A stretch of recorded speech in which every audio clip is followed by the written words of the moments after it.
Bem, pessoal, vamos dar início agora à aula falando sobre avaliando os retornos esperados. A gente pode usar de várias formas como avaliar esse retorno esperado. Uma das formas é utilizando o risco sobre os ativos. Lembrando que esse vídeo aqui faz parte de um treinamento de análise fundamentalista que tem aqui no canal, totalmente gratuito. Na descrição desse vídeo a gente tem a playlist para você ter acesso a esse treinamento, caso você tenha caído aqui de paraquedas nesse vídeo, olhando, querendo entender um pouquinho mais sobre análise fundamentalista. E lembrando também que a gente tem outros treinamentos aqui no canal, treinamento de análise gráfica e técnica, treinamento de opções, totalmente gratuitos aqui. Se você gostar desse vídeo, gostar dos treinamentos, compartilhe esses vídeos com outras pessoas para que elas tenham acesso a essa informação, visto que é difícil a pessoa buscar informações mais precisas quando não são indicadas. Então, entrando aqui agora na nossa matéria, a gente falar sobre essa aula.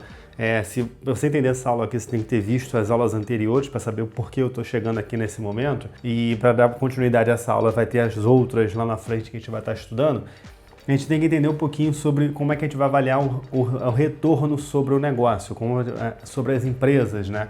E em 76 foi desenvolvido por Stephen Ross um método, um modelo de avaliação de preços de ações. O modelo foi chamado de Arbitrage Price Theory, que é a teoria dos preços de arbitragem. E nesse modelo o retorno do ativo é composto de prêmios, ok? Atribuídos a cada risco que existe no mercado. Existem diversos riscos no mercado e a gente atribui um prêmio ao valor de cada risco.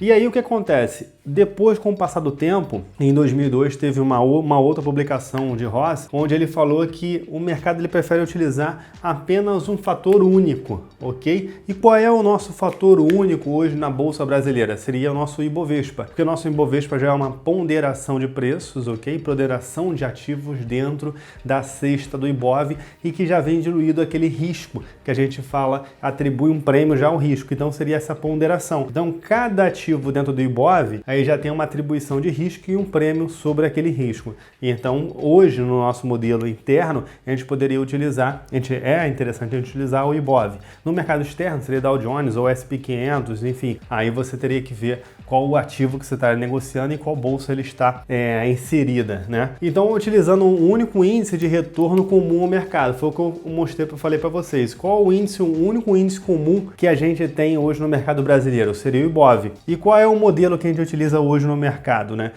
O retorno, a taxa de retorno da ação, onde a gente tem um alfa mais o beta multiplicado, né? O beta multiplicado por RM, que é o que é o RM? A taxa de retorno no mercado mais a parcela esperada de retorno que você vai ter aqui na frente. Então, essa daqui é a fórmula para você ter o valor, a taxa de retorno daquela empresa, quanto que seria o upside daquela companhia.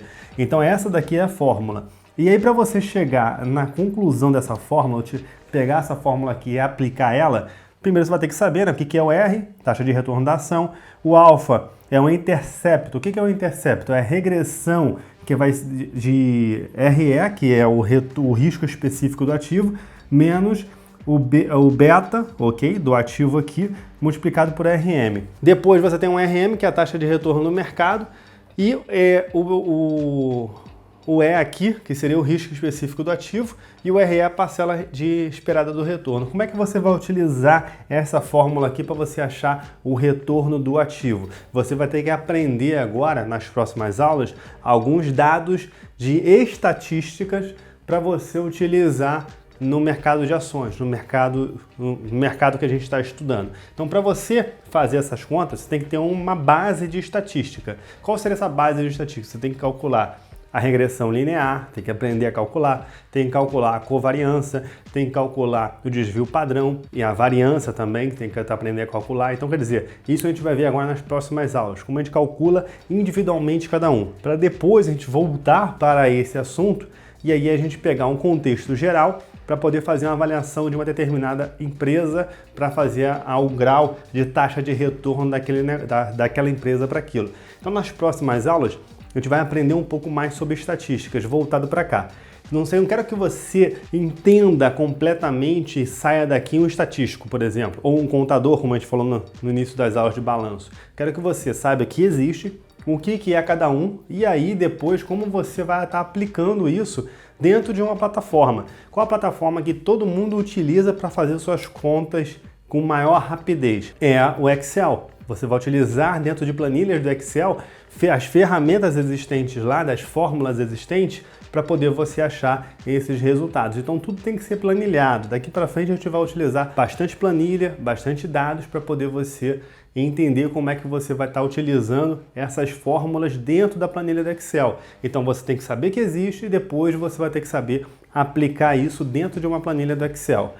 Conforme eu vou fazendo as planilhas do Excel aqui para o treinamento, eu vou tentando disponibilizar essas planilhas na descrição do vídeo. E aí na descrição do vídeo vai estar o link para você fazer o download específico da matéria que a gente foi estudando, tá ok? Nessa matéria aqui eu não tenho planilha ainda para fornecer, porque a gente não estudou sobre esse assunto, determinado assunto, como aplicar na prática.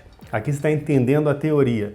Então agora nas próximas aulas que a gente for para a parte prática, onde você vai estar vendo o que é uma covariância, o que é um desvio padrão, o que é uma regressão linear. E aí você vai ter a planilha sobre aqueles determinados ativos e aonde você consegue as informações para você abastecer a tua planilha. Porque a tua planilha tem que ter informações para poder você aplicar a sua base de cálculo. E assim você tem que entender aonde é que você vai achar as informações e como você vai utilizar a sua base de cálculo, como você vai calcular isso, quais são as fórmulas inerentes daquele assunto, tá bom? Então aguardo você na próxima aula. Se você gostou desse vídeo e quer repassar esse vídeo para outras pessoas aprenderem mais sobre análise de empresas, pode compartilhar, totalmente gratuito aqui no canal, esse treinamento para vocês, tá bom? Grande abraço, até a próxima aula e até o próximo vídeo aqui no canal. Até mais, tchau, tchau!